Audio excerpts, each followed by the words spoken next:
Hi everybody, it's Jennifer McCreath. Friday, it's November 8th, 2013, 4:26 p.m. I look exhausted. I feel exhausted. I am exhausted. It's been a busy day. A lot of transgender issues in the news. Story just brought to my attention. We got a newspaper on the west coast of Newfoundland in a town, I believe, called Springdale. A publication known as Norwester. A Lindsay Foster has written an article here. Lindsay's email's coming back as editor at the Norwester, called The Transgender Issue. The article's apparently since been removed while I had my 2-hour nap, but I was able to capture a screenshot of the article. I'm going to read it for you right now, then maybe make a few comments, because it's not very nice. That's bright light there. I'm going to turn my light down a bit first. Oh, the knees are sore, by the way. There we go. Alrighty, how's that? Can you see me? As long as you can hear me. This was written yesterday, published November 7th. Our world has changed so much in the past 30 years. Some of this change has definitely been for the better. Imagine going back to the days with no dishwashers, where air conditioning in vehicles was a rarity, not impossible to attain. Imagine life without cell phones. Well, okay. We can, and likely should live without those. There are other things we could mention in this category. However, there are some things that have changed in our society that I'd rather not have changed. I believe some of the digressing has helped lead our nation down the road of liberalism and compromise the values that have shaped our society for generations. My mouse isn't working. One of the values I refer to is that God has created us human beings to be male and female. We are created in His image for His glory. I do not presume to speak for everyone in our society, but I do believe that many in our communities are concerned about the ways and locations in which the liberal agenda is being pushed.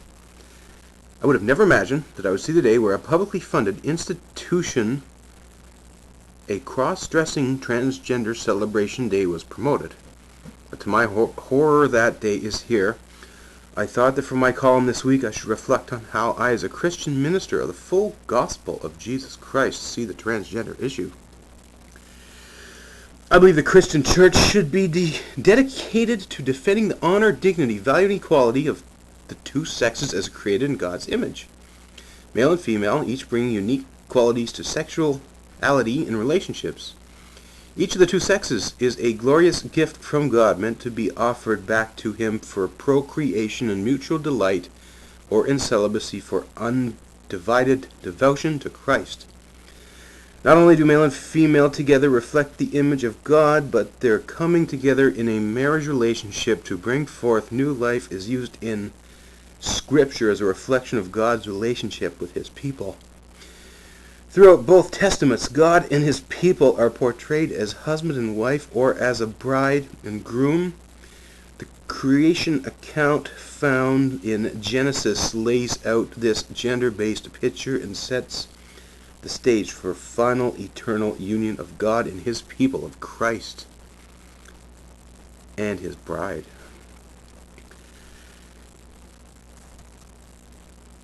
Described in Revelations, gender matters. In recent years, a revisionist transgender theology has been put forth in some theological circles that violates God's clear design for the sexes.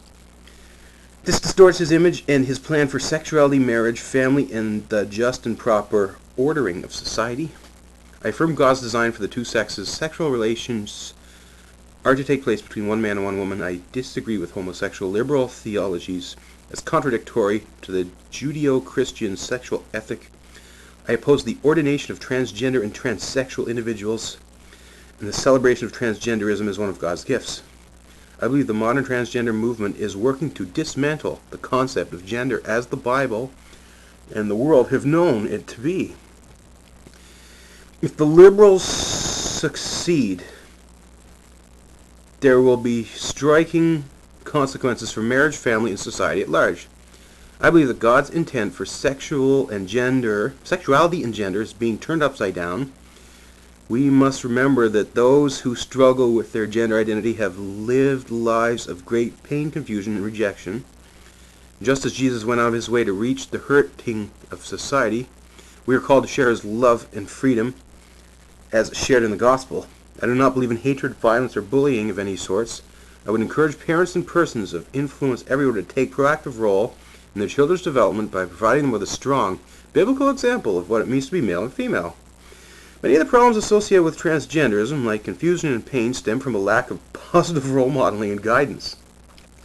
Children must be taught that as each individual life has holy worth, also each gender brings its own unique characteristics of worth, relationships, family, and society. I believe that we are called to share the truth and beauty of God's design and the redemption of sexual brokenness in our lives and culture throughout Jesus Christ.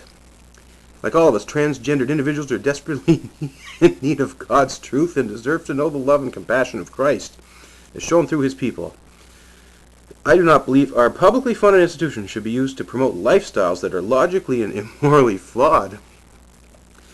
I realize that when a group stands for biblical truth and absolutes in our age, they are opening themselves to the sneering of those with the opposite agenda. We hear so much today from the liberals about inclusion, acceptance, and tolerance. I perceive that we have arrived at a day when there is the aforementioned for everyone beside those with a biblical view of morality and truth, but then again, hasn't it always been that way? So there you have it, folks. Article submitted. Yes, this is Canada. Yes, this is 2013. I would have expected an article like that perhaps to appear in a newspaper 40 years ago, but definitely not in today's world. Lindsay Foster, male or female or other, I have no clue who this person is. I don't know you. I sense you're not a doctor. And I sense that you haven't been presented with the literature by the doctors who oversee the medical condition known as gender dysphoria. This is not just me and other trans people coming up with this concept. Doctors have validated it, they have diagnosed it, and they have found a way to treat it.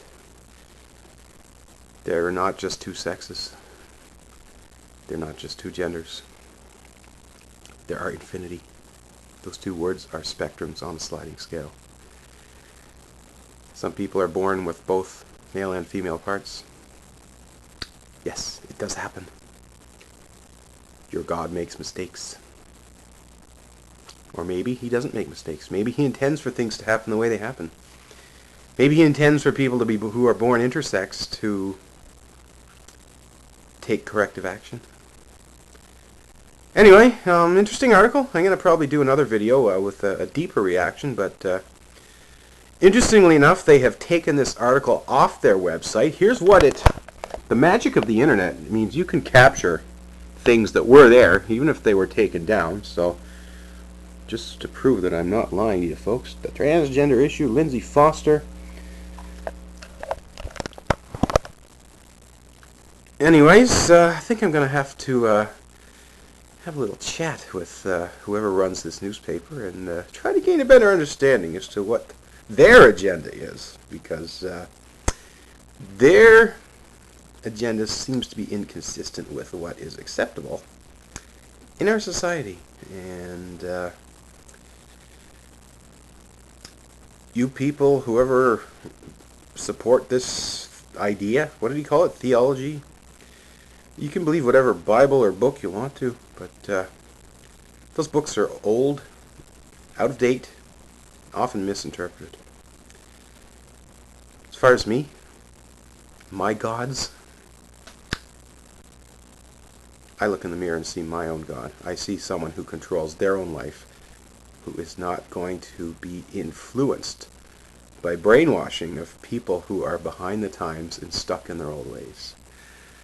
A lot of people are angry about this article. I've got a smile on my face because, you know, who is this guy anyways? We now have laws that protect people like myself from people like him or her. And people who want to perpetrate hate against myself and other members of the transgender community now have tools to defend ourselves and go through legal procedures to eliminate the discrimination. So, Lindsay, whoever you are, I think we should have a little chat. I'd like to meet you, have a little discussion. I'm going to try to reach out and try to find you. I think if you sat down and had a chat with me and over coffee, you might say, you know what, Jennifer's a pretty decent person. She's kind of cute, too. Anyway, I'll stop rambling. Thanks for listening to me read. I don't read very often. It's usually just me talking. So, me reading. I hope it wasn't too boring. I hope I did a good job. Anyway, comments, thoughts, ideas, let's hear it. Jennifer McCreath saying good night.